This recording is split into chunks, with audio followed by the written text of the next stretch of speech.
Olympic gymnast Nile Wilson's with us. I am the best in the world and my earnings are capped at... The Olympic medalist Nile Wilson has criticised a culture of abuse in British gymnastics. When I broke my neck, I was just like, is this worth it? For what? For a medal that collects dust on your mantelpiece. YouTube changed my life. Blew up in 2017. Got 400 million views on my account. I made £500,000 selling clothes.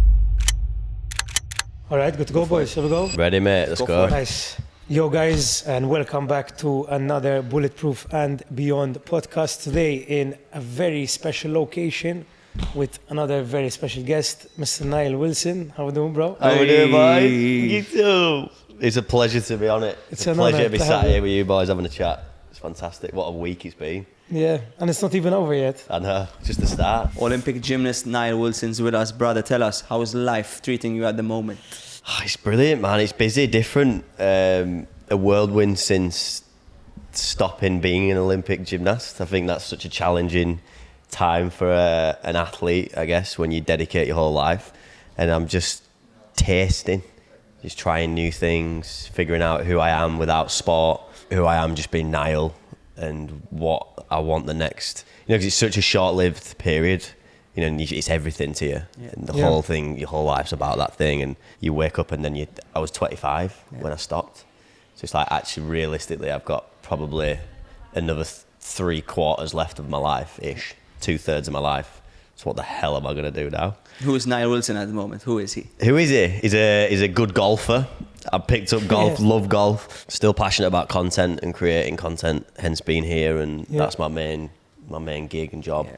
Businessman, wannabe businessman. We've got a successful gymnastics club business back in the UK. We've just we've 3 running and number 4 in the works to be running from September. So. And how long have you been set up for there?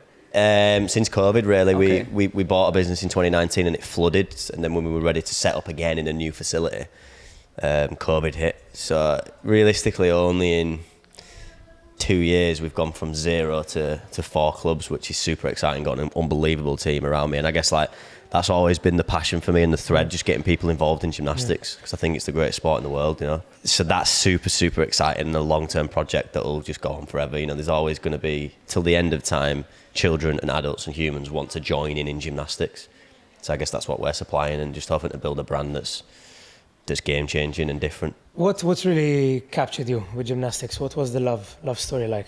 It is literally a love story. I love what you said there. It's a love story, because you just develop this like unbelievable, overwhelming sense of passion for this thing, and it's super exhilarating. Gymnastics, in terms, I was always athletic and I was going to be a sportsman, I think, no matter what, because I could take my hand to a lot of stuff. I was doing lots of things, football, or soccer, and I did sport, and I was good at it, I think, with a gymnastics background, because you're just so aware with your body.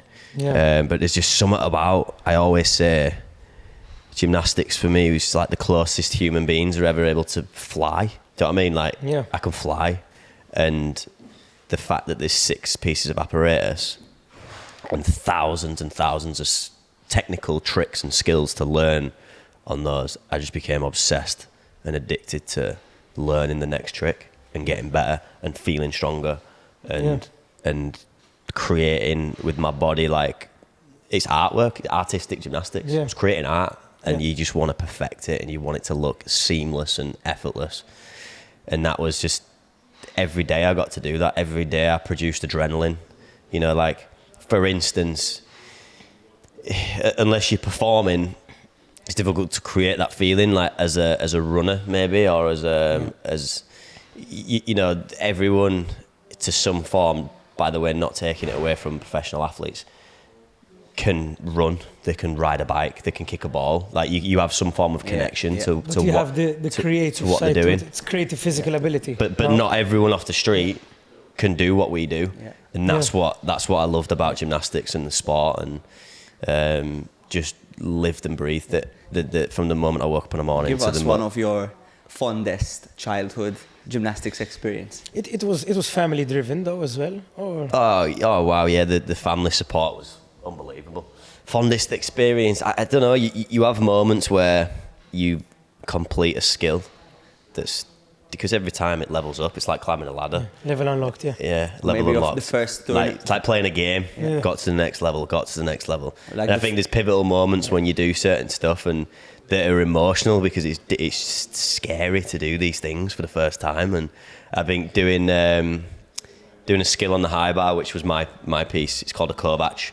I think the record's been broken now by the next generation, but I was the youngest male to ever catch a Kovac on high bar. I was 14 years old, so it's the one where you do a double somersault over the top of the bar. So you swing around fast, and you'll see me do it, and you move the bar up and down and speed up, and then kick, let go, do a double back, and then see the bar and catch it again.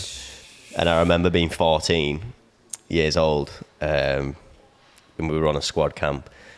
And my coach always used to, he loved the bribes and he's like, if you do it this go, Nile, I'll give you 50 quid or like, it might have even been a tenner. I swear my coach owes me thousands of pounds for all that. But then me being the competitor and the performer that I, eventually found out that I was like, right, and just did it. But there's absolutely no feeling like it, catching that skill.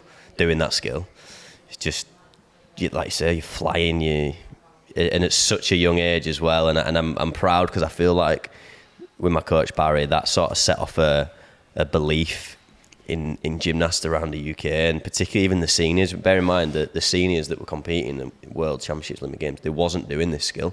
High bar wasn't our speciality piece as a nation, and then young little Nile just started to do stuff, and it was like, what's this kid doing?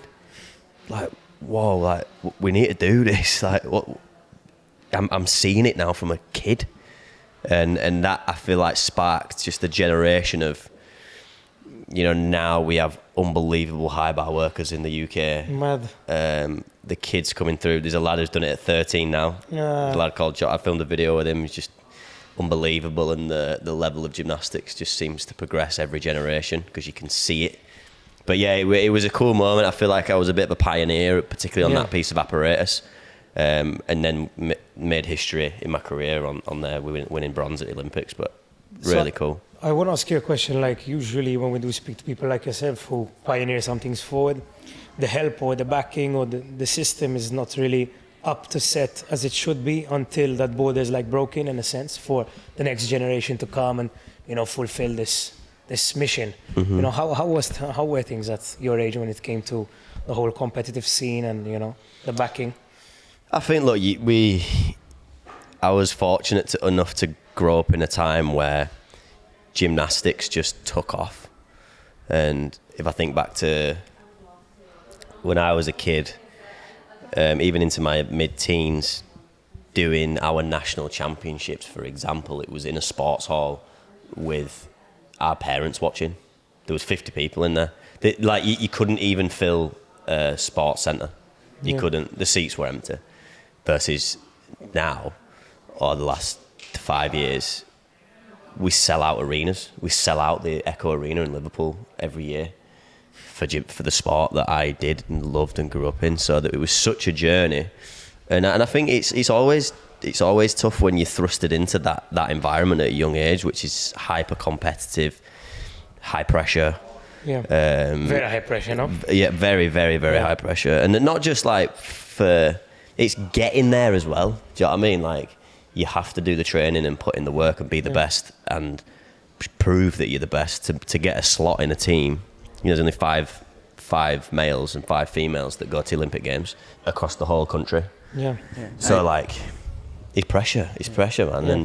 But I remember embracing it and just thinking this is what I want to do, and it's worth some of the challenges and sacrifices that I got to make because of the love of gymnastics. And I quickly in my mid-teens wanted it for myself. There was like a flicker switch moment where you're a child and you get coached and you're driven by a program that's just coach driven. You get told what to do. I show up and I do what I'm told, versus then and now I'm like, I want to be the best in the world. But yeah, so at 14 I was like, no, I want to do that.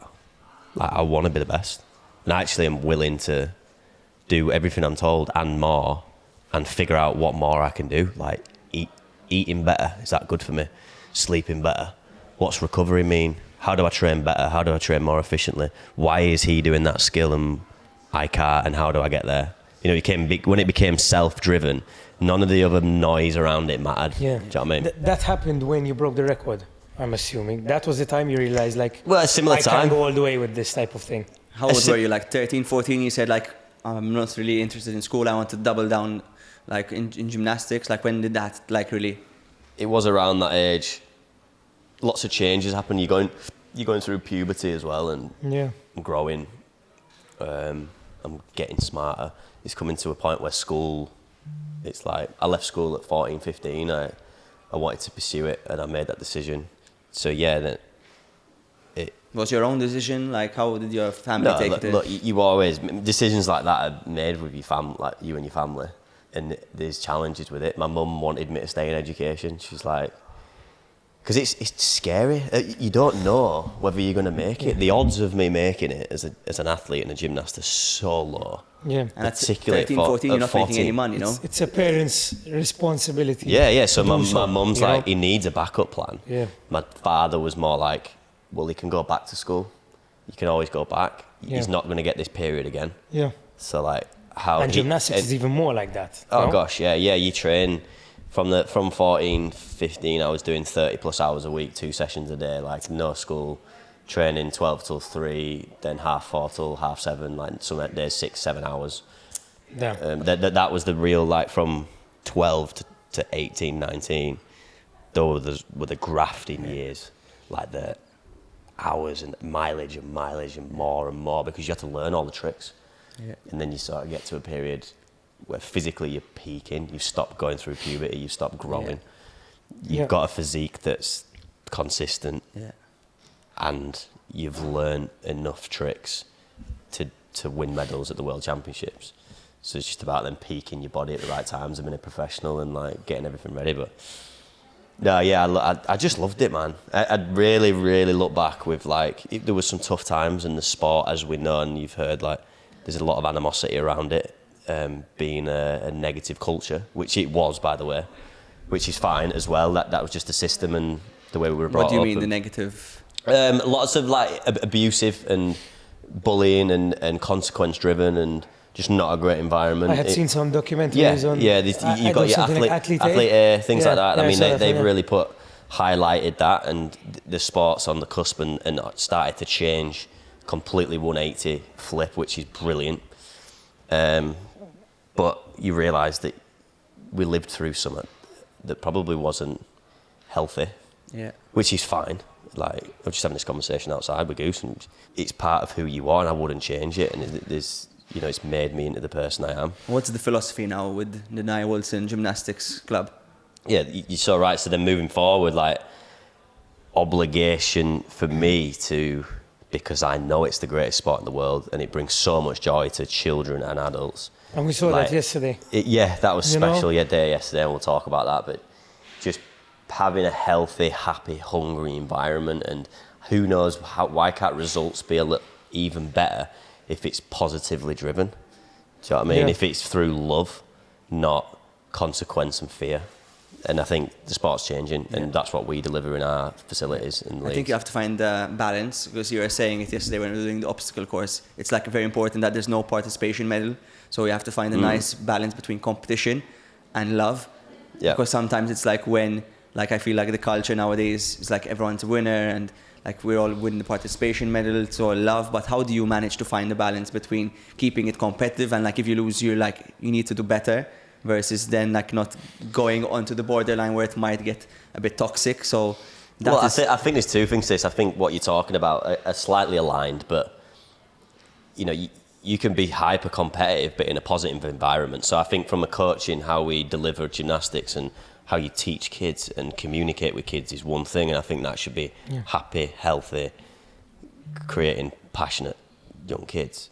Being competitive is completely different, and I really dislike this whole culture of, here's a 10th place trophy and it's the taking part that matters, because to an extent I understand. Yeah. But I'm sorry, in life, you win or lose, and you have to understand as a young adult or a kid, a teenager growing up, that you can work hard to win, and you should be proud of that. You know, giving a trophy to someone who came 10th, it completely takes away from the person that won and that was the best.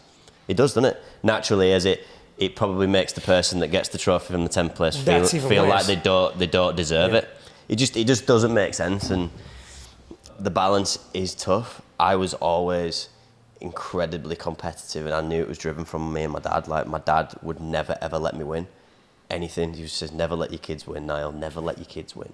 But it developed this young like hunger, personality that understood the value of, I need to work to win, and I want to. Not like, I mean, get me wrong, I was upset sometimes, but like, I just developed this fire and hunger that's like, I need to beat my dad, and you know what, I can. One day I will, and I'm going to keep working at it. And it's the same thing in life. You don't just get given stuff. Like, and I think that's we're getting it wrong a little bit from a culture perspective. Like, saying to these kids, like, it's okay, you're a winner, just take part, everything's going to be fine, it's going to be fine. Then what happens when they get to 18 and chucked into the real world?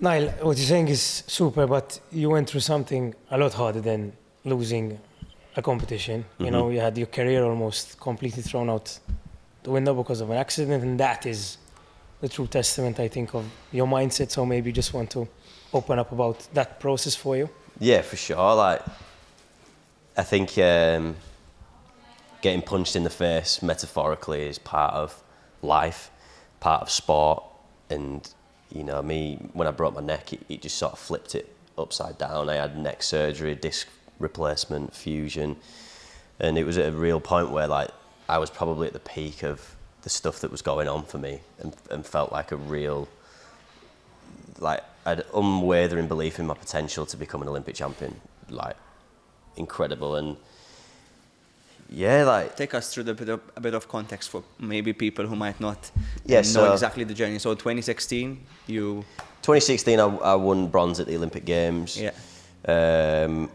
Struggled after that because it's such a whirlwind experience that not many people can understand. But then also you don't know how. It's difficult to learn how to cope with that. Yeah. So my life was complete, which is exciting and fantastic. But then got back into the sport. Kept going, kept training hard, wanted more. Also blew up on YouTube and content at the same time, so I was high in demand, high profile. It was super high for you. Lots of people looking at me. Yeah. Started to earn money when realistic you don't earn money in gymnastics, which was a crazy experience. So it was post the Rio Olympics where you started generating some income. Vlogging, YouTube changed my life. 2016, blew up in 2017. You're 20 years old. 21. And then I got to exactly where I wanted to be and what I wanted to do, and felt incredible purpose, and I knew my role in life, and I was like, wow, this is just so exciting, but beyond my wildest dreams of what I'd ever imagined being able to do. And you know, the content completely changed everything. From 2016, had you set yourself a goal for 2020, the Olympics? Yeah. Like, was there something? I knew that if I play this right, Tokyo 2020 is what it was going to be my time, my peak. I was 20 at Rio. I was a kid, man. I was still a teenager. I just turned 20. Like, I was young. My body hadn't developed to what it could. I still had a lot to learn. I still had a lot of experience to do. So that by the time I get to 2020, we're going for the gold. 4 years on, I already know what it's like to do an Olympics. I'll have done more majors in that. I would have been stronger, fitter, better, and like that was where I was going to become Olympic champion. Like, in my head, written down, goal was happening. And then my life got flipped upside down, and I had neck surgery, and had the injury. I had the injury for about 10 months before I had the surgery, struggling with it, a few injections, and then that was the start of the end, really.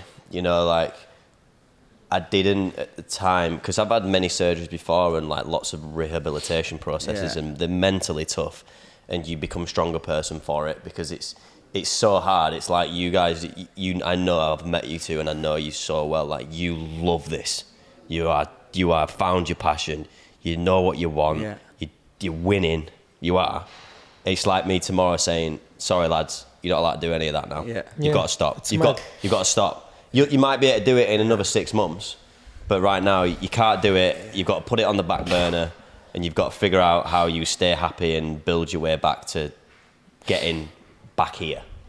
When you've got all that momentum, that's exactly what it was like for me. And then That's such a great analogy. I can't picture it though, because there's one thing saying you can't do it, like, guys, you're done tomorrow, but there's another thing of you have no fucking choice. Exactly, yeah. You know, and that is what my brain can't wrap around. And when did that moment happen for you? Because I remember, like, you were telling us the other day that you were feeling like you were taking the shots, and like, when was it, like, Nile? You know, you can't, you know, you're not gonna, like, when did that really?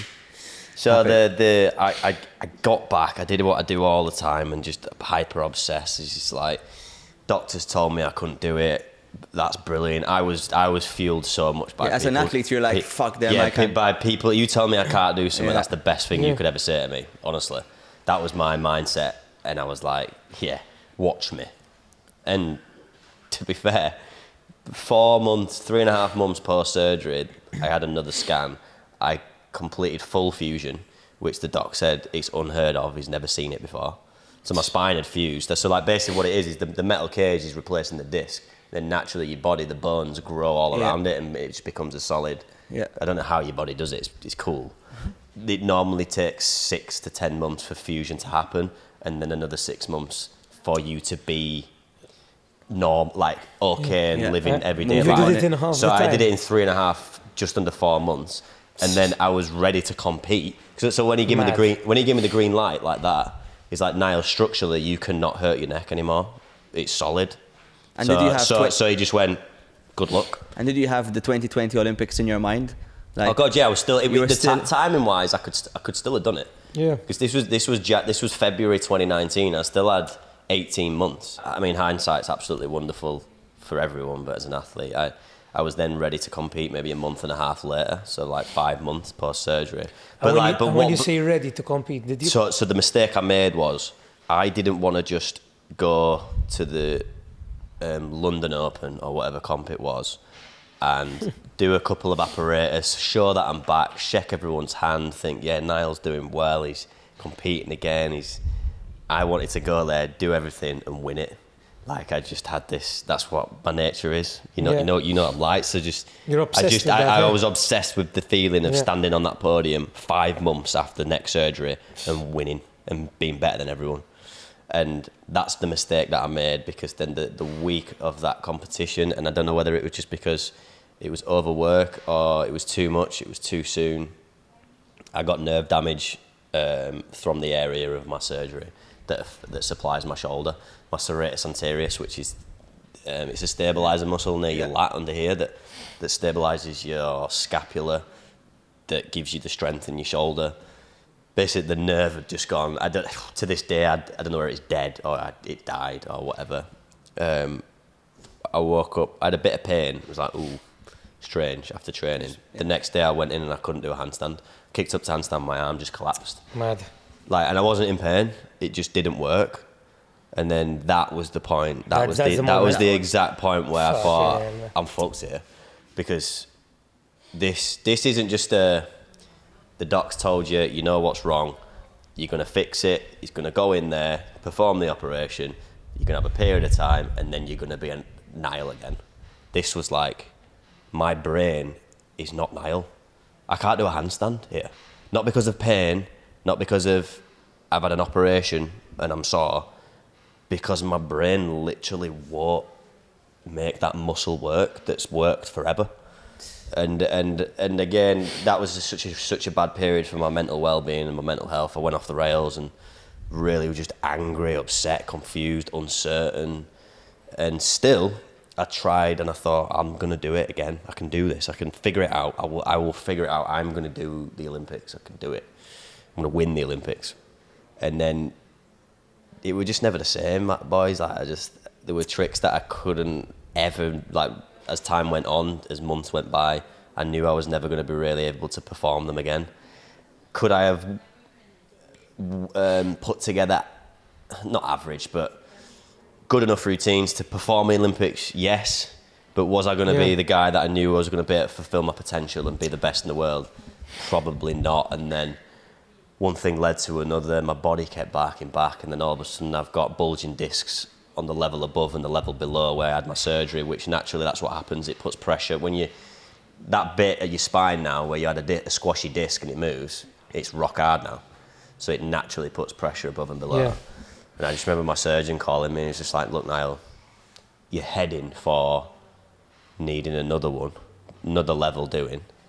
If you have to, you're fucked then for not just in sport, your back will be fucked for the rest of your life. Like, you're talking, this will affect your life because it's particularly in your neck. Yeah. If 2 levels are fused, that's essentially 4 levels of spine just completely solid. It is a knock-on effect all the way down your spine. Like, that's where you hear these stories. Like Ronnie Coleman's a good example. He's just had surgeries all the way up his back and he's fucked. He's struggling to walk. Yeah. So it was just like those conversations were creeping in, and I was just like, is this worth it for what? Yeah. For a medal that collects dust on your mantelpiece that was a great experience, but everyone forgets about. I'll call it a day, and that's what I did. And I'm sat here today and still on this crazy, weird, wild journey that's trying to figure out who I am. I'd say you're blessed because, before we met you, I knew that you are an insane, very unique athlete, but I didn't know that you had such a personality as well, and that I feel like you're blessed with as well, because you also do have a personality. Now, I never knew when you were younger, but do you think maybe the whole YouTube thing helped you evolve your personality, or were you just being you from day one? How did that kind of... I think it were a mix. I was putting myself out there. I was being uncomfortable. I was stepping out of my comfort zone. I got good at feeling comfortable, being uncomfortable. I probably attempted and tried things that most teenagers, young 20-year-olds, wouldn't put themselves in that situation. So it grew. I grew as a person for sure. So you weren't the loud kid, or the most. I think you were. The camera kid. I'm clearly. I'm not the introvert that's figured out a way of performing on camera. I'm outgoing. I've got a great family. We're loud. We party. We're social. We laugh. My dad's a comedian. I want to be like him. It was just it was a recipe for success, I think, and I just happened to find and stumble upon something that I was really good at. I was good at entertaining. I was good at creating something that people would engage with and feel inspired by and make them laugh. That's essentially all I did. It's hard to come by athletes who have a personality and can communicate, because especially in a sport like gymnastics, having you as kind of speaking about it in such a passionate way, your personality and how you incorporate it with content and people, I mean, that makes that next wave of future gymnasts and even people in sports. I feel. I hope so. I really hope so. And do you know what? When I'm thinking about it though, I had take away the videos where people could connect with me. I sort of had that power in an arena, in a gymnastics arena. I sensed it. People were excited to watch me perform, even though I'm not talking to you. You don't know my personality, but you could see I had something that when I would stick my dismount, I'd fist pump, and I'd be walking around looking at people, being like, "How we doing? You all right?" I was embracing that moment, whereas some were just like hermits, just head down, perform, bow to the judge, and move on. I was like, this is the shit. Come on. And I sensed it, I maybe got, even before YouTube or before I was popular, I got louder cheers. They were impressed. They liked my gymnastics. They liked that I smiled at everyone and got excited and got emotional and showed it. And I wasn't trying to, I was just being myself. Yeah. So I think I did have a little bit of something in there. And, I'm surrounded by alphas, energetic people that lift each other up, people that are loud, crazy. And I know I've come in here into your guys' gaff this week and amongst loads of incredible people, and I know I'm loud. I know people are looking at me just being rude. What is this guy doing? Who is he? But the energy is contagious. I mean, everyone's really I hope so. Really now we've been 2-3 days together, and it's feel like a bit of a family already. Oh yeah, I've loved it. It's quite surreal, man. I've loved it, man. Yeah. It's been really, really good vibes, and just it's powerful that people say it all the time, and it's a quote that you scroll past on Instagram over and over, but you are who you surround yourself with. Even so true, though. This for 3 days has really opened something for me. It's and you know what? I love this. Maybe 3 weeks ago I thought, I don't want to do this. But it's people drift, don't they? You have your squad of people and you become comfortable and you see like being able to spend time with you guys, meet these people, it's like really re-energized me. And I think that's all someone needs sometimes. Like, and I think if you look at your friends and the people that you're around, I can tell you who you're going to be in another 5 years or where you're going to be. And that's really, it is, the more and more I experience things, I really know that's it. It's who you surround yourself with is so important. It is. And thanks for having me this week, man. It's been bro. inspiring for me. It's a pleasure for us. Total honor, bro. It's been inspiring for me. 3 years ago, like when we started Bulletproof, I wouldn't have like said that we're gonna have Nile Wilson on a podcast, like, and chatting with him, like he's a friend, he's a and bro, like literally, you know. We've had such special experiences this week, haven't we? But it's credit to you guys. I think like it's not, because I've been in this game a while, in the content game, and you get in touch with brands or productions want to do these things, and like, I'm not gonna lie to you, I it wasn't the most excited thing I was buzzing about coming here.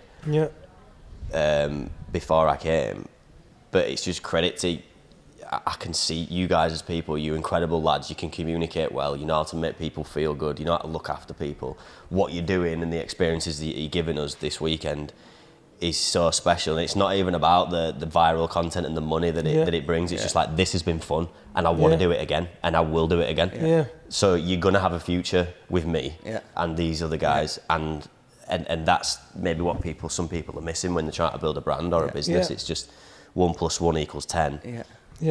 And I've realised as well, it's just about people and how you can make them feel good. It's so simple. Like when we're like communicating on a day-to-day basis with people who follow us, like people who are around us, it's always communicating what we really want to do, what we want to set out to. Like, listen, now today we're going to go do X, Y, and Z. We're going to have a good time and just enjoy it. But as well, it's impressive though that when you say the X, Y, and Z, I go, fuck, these lads know what they're doing. Because someone at the brand come and go, today we're going to do X, Y, and Z, and I think that is dog shit. I don't want to do that. That is awkward. It's not going to be funny.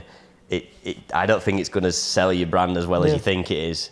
Whereas it's like, you've studied content, you've studied the platforms, you've studied me, you've studied everyone, you know what works, what don't work, and it's just like, I know that you're going to do incredibly well. Hearing you say that is like, now obviously puts things into perspective, because it's so natural for us, because this is what we're passionate about, this is what we're good at doing.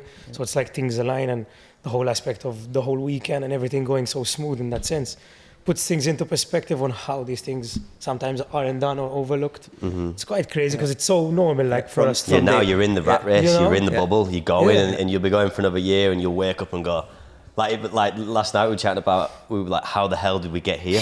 Like, what are we doing right? How is this even happening? It's crazy. But then in another 2 years, you'll have climbed the ladder, you'll have leveled up, and you'll feel exactly the same thing. And I feel like it's for those moments that you do it for. I really love those. And also you can think back. I think it's really powerful when you're on a journey for growth and improvement and chasing something that you want. What I distinctively remember are certain conversations where you might remember one now, where you were sat around a table and you were going, we should start a business, man. We know we like content. How about Bulletproof? Why don't we come up with that? You remember when you first talked about it? You remember? Of course. And think how far you've come now from just saying it and fucking doing it. And it's like, you know, I remember so many pivotal moments, like sat in my kitchen when I was a YouTuber with 3,000 subscribers, saying to my dad, like, oh, I want to say something at the end of my videos, because YouTubers do it, you know, they do like this peace thing and like clock off. And I was like, I want my own thing. You know, I want my, and my dad, and we come up with it, and it was like, oh, what about train smart? Like I've been passionate about that, and like I really, you know, it's not train hard, it's just train smart. And then my dad used to always say to me and Joanna, after we'd be getting out the car to go to school, he'd always go, take it easy and keep it real. He said, keep it real. Like, be real, be yourself, keep it real. So we came up with train smart, keep it real, in a conversation with me, my sister, my mum and my dad in the kitchen. Sick. Just this one night. And then 3 years later, I've made £500,000 worth of selling. I made £500,000 selling clothing with train smart, keep it real on it. Shit. It's like, mad. That's mad. It's like, that's mad. What? It's, you know, and I think whatever journey like anyone's on, just start, go for it, and there'll be moments like that where you look back or find yourself in situations where you... Like we like from day one, like we had the self-belief, but you have to kind of be a bit like delusional in a way. Like you have to think like, even people might, you know, say, these guys, you know, they're gonna gas out after a year, 2 years, but you have to be so, like, in a way, you have to believe in your own, like, 100%. reality. You have to manifest it, that although you're not there yet, you have to feel like you're there. And I was telling you this in the car this week. It's like, even when we had launched and we knew we wanted something, we knew we could do it. We didn't know what it was. We didn't even know it wasn't tangible, you know. But now, in the last month and a half, that's where it started to really align. Like, this is the vision. This is how everything came together. And then having you guys here and seeing this and this potential house is I think the starting with the self-belief and then just the doing. It figures its way out. You figure what you might not know what it is, but do you know what I'm going to do? I'm just going to try do something. I'm going to do. And when people tell you that and you don't know it, you say like, well, how does that make sense? You know, like, you know, everyone says like, oh, it will find its way. You know, and you don't understand that. It just sounds weird. But when you get it, and then it makes total sense. If that makes any sense. You know, I feel you. Like now it makes total sense. Yeah, I feel you. You feel it when you just know you're on the right path, and I think that the starting point to that is accepting where you are. Yeah. If you want to change some things about your life, which most times we do. There's certain stuff that I want to change about myself right now, and I could be better. Yeah. So just then deciding to be on that journey, like I'm going to improve myself, and you know what, I'm gonna eat a little bit better because it's good for me, and I'm going to exercise every day. I'm going to work out because it's good for my mental health, and I'm going to have a good time, but maybe not drink as much as I have done in the past, and I'm going to sleep, and I'm going to look after myself, and then I'm going to start doing shit. It's so powerful if you do that for a long period of time. It's scary the places that you can find yourself if you believe in yourself. And it comes down to inspiration a lot as well. And I think yesterday what happened, you could have fast-tracked those kids' careers so far, because these guys out of nowhere went to the gymnastics school. You know, they're a big fan of you, and they heard from here and there that you're in Malta and Bulletproof, and we're doing a shoot or something. And you know, out of nowhere, you came and you surprised all of these young gymnasts in Malta who never see idols ever, trust me. In Malta, nobody comes. Not even close. No sports figures come. And they spent an hour and a half, 2 hours doing challenges and a session with you. It's a core childhood memory for them. Special. Like, that is a moment they will recount in 5, 10, 15 years. And that was always one of our missions with the brand. Like, our goal as a proof of concept in Malta was to create concepts, bring people together, and bring athletes together. And like, we created a really cool network of around 80 fitness athletes, coaches, trainers who never knew really each other, but thanks to the power of like our platform. So we'd post a video on week of this new trainer, and they would start like linking up, and we would create a concept of them cooking recipes or juices.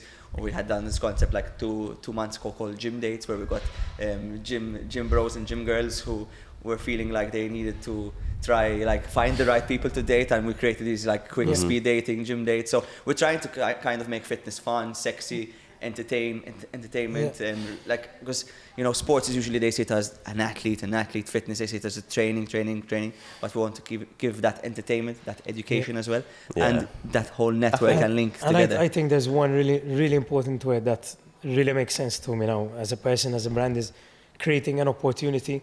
And I think like everyone, I honestly believe that everyone has the capacity to be the best version of themselves, to be a winner. I think that a lot of people find it hard to make an opportunity, but once given it, and then I think there is a chance to take that step, and that is what even these type of weekends, you know, could create opportunities for so many different people, and like a pedestal to try and get into a new avenue. And I think creating, is it creating one, or is it always there? Because you know, there's that. It depends how you look at it and what your perspective is. Because there's that word. If you write, opportunity is now here, all the letters squashed together, and you put it twice on the board in front of 100 people. Some people read opportunity is now here, opportunity is nowhere.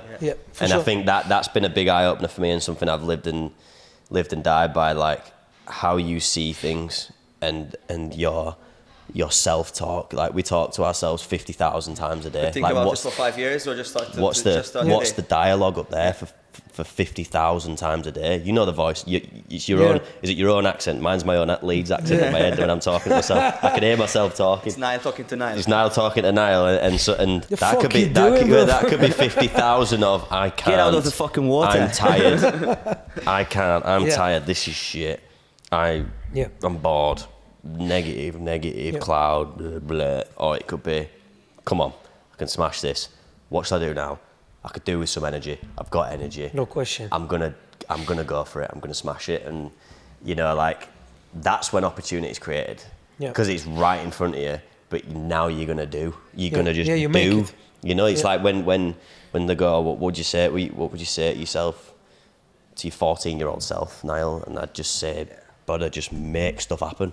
Just do it. Yeah. Because your brain, like everyone's got a brain that are probably full of ideas. The thing they're lacking is what's between the ears, like the belief in themselves, their insecurities, the fear of failure. They don't want to start because they think they're going to fail. And fortunately, in my time and experience and journey, I just didn't have those things, and I was just like, I'm going to do it. Yeah. And if it fails, great, because I learned something, and I won't do that again. Yeah. I'll try again. And the failure we could talk about for hours, and it's just because it's not real in my head. It's just I can't fail, because when I do, it's not a detrimental point of I've now ruined my life. It's like I've learned so much. It's an experiment. Yeah. And when you can see that and you look at it, I think that's when stuff starts to happen, because you're not crippled by the fear of like trying something in case someone judges you for it, and that's massive as well. The fear of what other people think is something that holds people back. Yeah. And also not achieving what you think you might or you could. It's like, fuck that, just do it. Make it happen. Yeah, especially soundbite that. At an age like this as well, like until you're 30, I think too many people overthink things, man. You just have to. Oh God, yeah. Go and do it. If there's one age, it's even today when you're 30, you're still young. You have another 50 years to live. Like, the thing is, I think people really like take 5 years to think about it instead of just doing it today. Mm-hmm. And that 5 years of thinking is like, why didn't you just start? Mm-hmm. Exactly. Judgment's a big one. I've been judged my whole life. It's challenging from the age of 9 years old onwards. You imagine being at a party or a buffet and someone coming up to you when you've got your plate full of food, every time without fail going, should you be eating that? Are you allowed to eat those chips? I'm like, 12 years old. What do you mean? I'm just a little boy, I want some chips.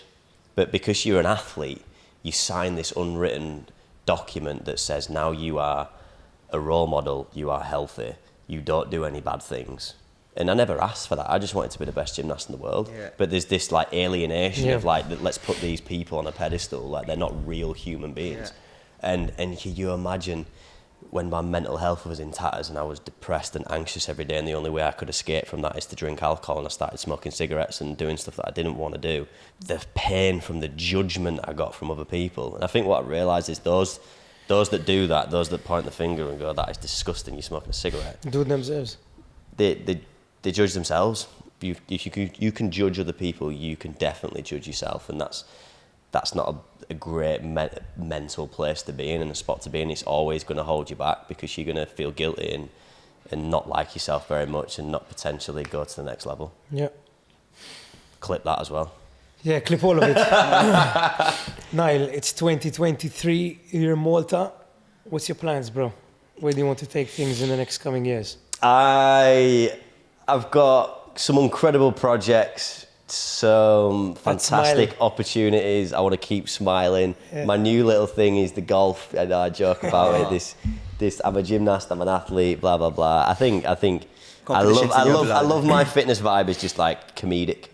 It's like making people laugh, man. You've seen me this week here. I'm not a Baywatch lifeguard. Play the clip of the lifeguard. I am not a Baywatch lifeguard, am I? Like, let's be honest. I'm 61 kilos, very slim, skinny, pale skin.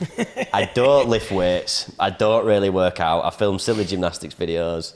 I'm relatively healthy, but I'm just here for a good time. So I will continue to try and make people laugh. One thing I really am like, when we talk about that spark, it's like, is I love playing golf, and I think it's very true for a lot of retired athletes, because it just taps into all those boxes that you used to tick before, where you were competitive and you got better at something, and my handicaps come down and I can win these things. And it's not about, well, I love winning. I fucking love winning. so then I'm like, well, I filmed my life and was successful at that. I love golf. So me and my dad have started a golf channel. We've uploaded nearly, I think today will be the 4th video. Nice. I saw Ellis working on it, right? Ellis was editing it today. It was like 25 minutes. Look, like, do you know what? It's not going to make money for maybe a while. Who knows? Well, I've been known for these types of things to, when I get obsessed with something, I make it happen, which hopefully I can do. But that's my next little project. And if in a year's time I can be making some pennies playing golf, which I love to do with my dad. Semi-pro or something like Well, that. Actually well, do you know competing, what's- you're saying? Say again. Or maybe competing, creating tournaments, creating You don't know where it could services or go. products. I don't around know golf? much about golf. You're 27. How long have you been playing golf for? Like 2-3 years? 2-3 years. How realistic is it to take it into like a semi-pro level? Or are you too old? Are you like, is it out of the like question to be any This is a different, if you were asking that about gymnastics, you'd say there's no chance, mate. Yeah. It's a bit different spot because you can That's play. why I'm asking, yeah. You can play your whole life. You know, there's guys that are in their 80s playing at the golf club I'm a member at, and the professionals play into the 50s. If I took it seriously, which I probably will, and I'll get a trainer and a coach, and I have one, and I'm sure I could get very, very, very good at golf, like, because I've got the mind for it and I love it and I want to get better, and I've probably got some physical attributes. I don't think I can make it professional, and I don't think I want to. Your name suits it though, like Nile Wilson, you know, who's going to win. Picture, check But look, boys, you know what? Check it pants. Do you know what? I'm not done with gymnastics. I think, you know, like, it'll always hold a special place in my heart. I think the last 2 years, sometimes I've tried to run away from it because I feel a certain way and maybe not come to peace with retirement yet and figured that out. But I've got more to give in the sport. With doing the businesses, I want to have I want to be the biggest supplier in the world of gymnastics. Like, and I genuinely, the rate that we're going and the team that we've got, it's inevitably going to happen. In terms of the kids, the club. We're going to have, we're going to have we're going to have 25 facilities with thousands of kids, like 25,000 kids plus. How many doing kids do you have at the gymnastics moment? under our umbrella. UK? Maybe Malta, anywhere global. Like, Could be who interesting, knows? yeah. Who knows? Yeah, there'll be spots and opportunities. Today, I think how many the bigger we kids get. do you have? We've got just under 3,000 kids. Oh, poor wife of yours. So and then I do think there's room, and this is a conversation topic that we could open up and speak for hours. But gymnastics needs to innovate as a sport. It just does, and it has the potential to. It's the most viewed thing at the Olympics, but people don't understand it. They can't connect with it. They don't know the rules. The concept is just, it's not mainstream and it's not digestible. But that's doing the content, the YouTube stuff. Proves to me, I've got 400 million views on my account, and I've simplified gymnastics and made it into a digestible, entertaining format. You make it attractive, for bro. a video. You make it Or a attractive. Can short there form be- and people watch it, you know. Can there be a new company, a new concept, a new set of rules? You know, you've got mixed martial arts as a sport, you've got the UFC as its own entity. Can we have something like that in gymnastics, and can maybe I be a part of that? I think that's what I want to do in the next 2 decades. Like, really, I can see it. I can see the little girl watching gymnastics on the telly, whatever rules and concept it is, at the same time as her dad going down to the bookies and putting a bet on it. Like, it can be, because of what we could do, it's so spectacular to watch. You've just got to digest it and make the concept understandable Feels like you for have the whole ideas world. Very interesting. I just need brains, man. I need more than my little brain, because I can't figure out what the You can rules are come going to be. back- But come back whenever you want. cheers, brother.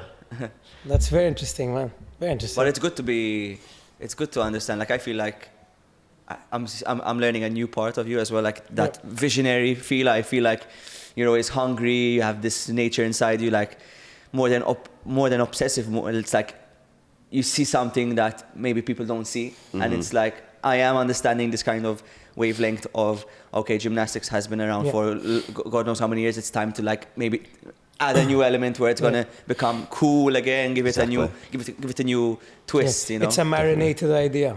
Definitely, but also it was a lot fueled by my experience, and also like we no one earns money in gymnastics. Like, my mates in that squad, I won't reveal figures and how much they get paid, but like, it's peanuts to say that they are the top of their game in a sport. Like, the top. It's like the Messis, the Ronaldos, but you just said of it, right? gymnastics, right? You just said it in a sense that obviously UFC, it's a consistent happening. There's television, there's viewership, there's a market, there's demand. It's a television show, and that is the common occurrence. I think something like an Olympic sport, which comes once every 4 years, so much harder. Like even It take is. us through it now. That is the angle that you're saying. It's commercializing but- it in a sense. Yeah, You know? I want to commercialize Exactly. gymnastics. And then the way, there the is way volume, that and then there's money. I know how you do it. You know? You make people understand it. Yeah. No one understands it. You know, if you stick the land in, that's all right. That's good. But you've no idea what the fuck you've just done on the piece of apparatus and why you scored 15.066 to get a bronze medal. So it'll never be commercial because like brands can't back that. Like they don't know what they're selling. Do you know what I mean? And that's the way it is. And I want to innovate, change the game over the next 2 decades. And it's probably going to take that long because it's the challenge with it is it's so much, you know, you haven't got players kicking a ball into a goal, one goal, you know, like it's not that simple. With 6 apparatus, another 2 of female that like the beam and bars that are used. There's trampolines, there's acrobats, there's like the skill level that we've got, the amount of stuff that we've learned. Like, how do you create a format that's not what it already is? That is, it doesn't downgrade the talent and the ability and the hard work of what us as superstars as gymnastics have developed to. You know, and it's just, I guess it's a bit a mixture of CrossFit, a bit mixture of Cirque du Soleil performances, like that they're massive like companies. Yeah. They're doing way more commercial than professional gymnastics. So in the Olympics, you have, like you said, 10 athletes, 5 female, 5 male Team GB athletes who go to the Olympics. Now, from those 10 athletes, like, do they earn wages, or is it all brand deal on social media? How does, for example, now a 13-year-old start making money, and like, do they earn wages? How does it work? If you're on they call it the top national squad, which is essentially the Olympic squad, the best gymnasts, male and female in the country are on, you earn money for doing gymnastics, which, by the way, is spectacular. It's fantastic. And I started on that program when I was 15. Nice. Earning it's nothing, but you're like, wow, I'm earning money from doing what I love. Great, fantastic. The challenge is, the culture behind it is that we're seen as these puppets that are just doing it. It's a hobby. It's like you do it for the love of gymnastics, right? Right now, gymnastics generates millions. Everyone wants to do it. Every kid wants to do it. We're winning many medals at the Olympics that we get £17 million worth of funding. However, we get paid the least. The guys on the battlefield, the superstars of the show, the people that are winning the medals, we do get paid on average the least in terms of a governing body, and in the UK, and it's probably like that in other European countries, and I'm not too sure. And we get a wage and a fund it, which is fantastic as well, a tax-free grant from UK Sport that helps us fund our career. But I am the best in the world at this sport, the best, and my earnings are capped at 25 grand a year. It's like, goes back to the format, though. The format of what you were talking about, like how UFC is, because essentially it's like football. There's a game a week, and spectators come, they generate money like that. Then they sell T-shirts, they sell advertising on TV. Exactly. I just love to be like, that is the way it is. And by the way, I think it should change. I don't think it's right, but that's the way it is, and maybe it will. But like, I would love to be able to create something where my mates. Like, I've experienced wealth. It's fun. It's exciting, and it's like they deserve it. That you don't understand how hard they have worked their whole life, because I did it. Like, blood, sweat, pain, tears, broken neck. Like, they've fucking dedicated everything, and also they're gonna get chucked out the other end with nothing because they need to get a job because they've not earned enough money to buy property, to get settled, to have a luxurious life. Even when they're the athletes. Athletes are the most paid people on the planet. I'm passionate, I'm talking fast about it because it means a lot to me. It's like, it's not right, and I would love to be a driving force in going, do you know what, young Scott, you're a superstar, and I'm going to fucking make you a superstar, and I'm going to make you have the opportunity of a life, like a life of your dreams, because you are the best in the world at a sport, and that should be fucking celebrated. But you've been on something similar to a certain extent. I mean, you know, Dancing on Ice and winning it. And that was a weekly thing, and that's millions on millions of views, and it puts into perspective of what people are interested in, you know, when it comes to these type of things. And I'm sure that was a mad experience. It was. Doing the TV show was crazy. It came at a really good time for me. I learned a lot about myself in that period. One being, I learned a lot about myself in that period. One being, which ever since stopping gymnastics, I just felt this desperation and need to perform again. Like I needed it. Like it was a drug that I was just obsessed with, which it essentially is. Yeah. It creates all them feelings in your body. Like there's nothing like performing in front of 20,000 people and getting the rush. Dancing on ice was an incredible experience where I could showcase that again. I was learning a new skill, which was right up my street. I was doing sport, which was right up my street. And then I was performing live, which was right up my street. And I loved it, and I needed that because it gave me a lot of peace and made me realise, Nile, you don't need this. You don't need it. Like, that was fantastic. You're very good at it. And you won. all the things that I wanted and was about as a person. But you don't need this to be happy anymore. Like, you're on to the next chapter. You're doing the right thing, and I just feel like I've now been, since that experience, a lot more consistent with my mental health, because I feel like I've been on this roller coaster for years, and I just feel like it leveled me out a little bit because of the experience, the people that I met, just the realization that, you know, an hour later from lifting the trophy, which by the way was a rush, when they called my name out, mine and Olivia's name out, live on telly with 5 million people, and the public had voted for me to win. That's so the love, the feeling, like, wow, Nile and Olivia. I was like, left the trophy in the dressing room, sick. What winning was for me, when I realised that night, was an hour later, my family and friends and the people that I loved were all there. We were having a drink.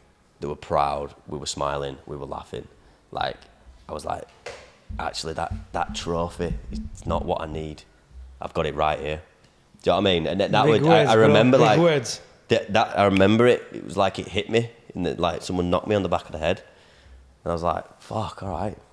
And you know, I don't even know where the trophy is. I think my mum's got it in a bloody salon, showing all the clients. Like, it's not about the accolade or the medal. It's just like, I know what I need, and it's just love, people, doing something that I enjoy to do, that I feel purpose from, and that's it. Nice. Bro, it's a pleasure, huh? I've enjoyed Good that, chatting. boys. Yeah. Really enjoyed really that. good chatting, man. You too. Keep doing what you're doing. Let's have it. We've still got more to do this You too, weekend. yeah, we have the event. We've like got the right main now. event. We've got to set off. Sean's been going like this, like, guys, wrap it up. Please, like come on. 20 minutes. We could chat for another 3 hours. Yeah, fuck the event. I do have something though. Our next guest is going to be Mike Thurston. Do you have any questions for him for the next podcast? Oh shit, you really changed that up. Oh shit. Do I have any questions for Mike? Oh shit. Ask him to tell you about when I got him to stand on a high bar and free fall backwards. Big Mikey boy, the Greek god. His balls were shriveled up into his stomach, and he introduced himself as a man. That humbled him. You get him to tell you about that. We'll play that clip for you. Yeah. He Yes, was man. shitting himself. Oh my god, I haven't seen this. This is on your YouTube. Well, yeah, he's on the YouTube. Whoa! Dan woke up. Dan, look at that. He woke up so confused. I think with that bombshell, we should end the podcast. Oh my god. That was mad. See you later, yeah.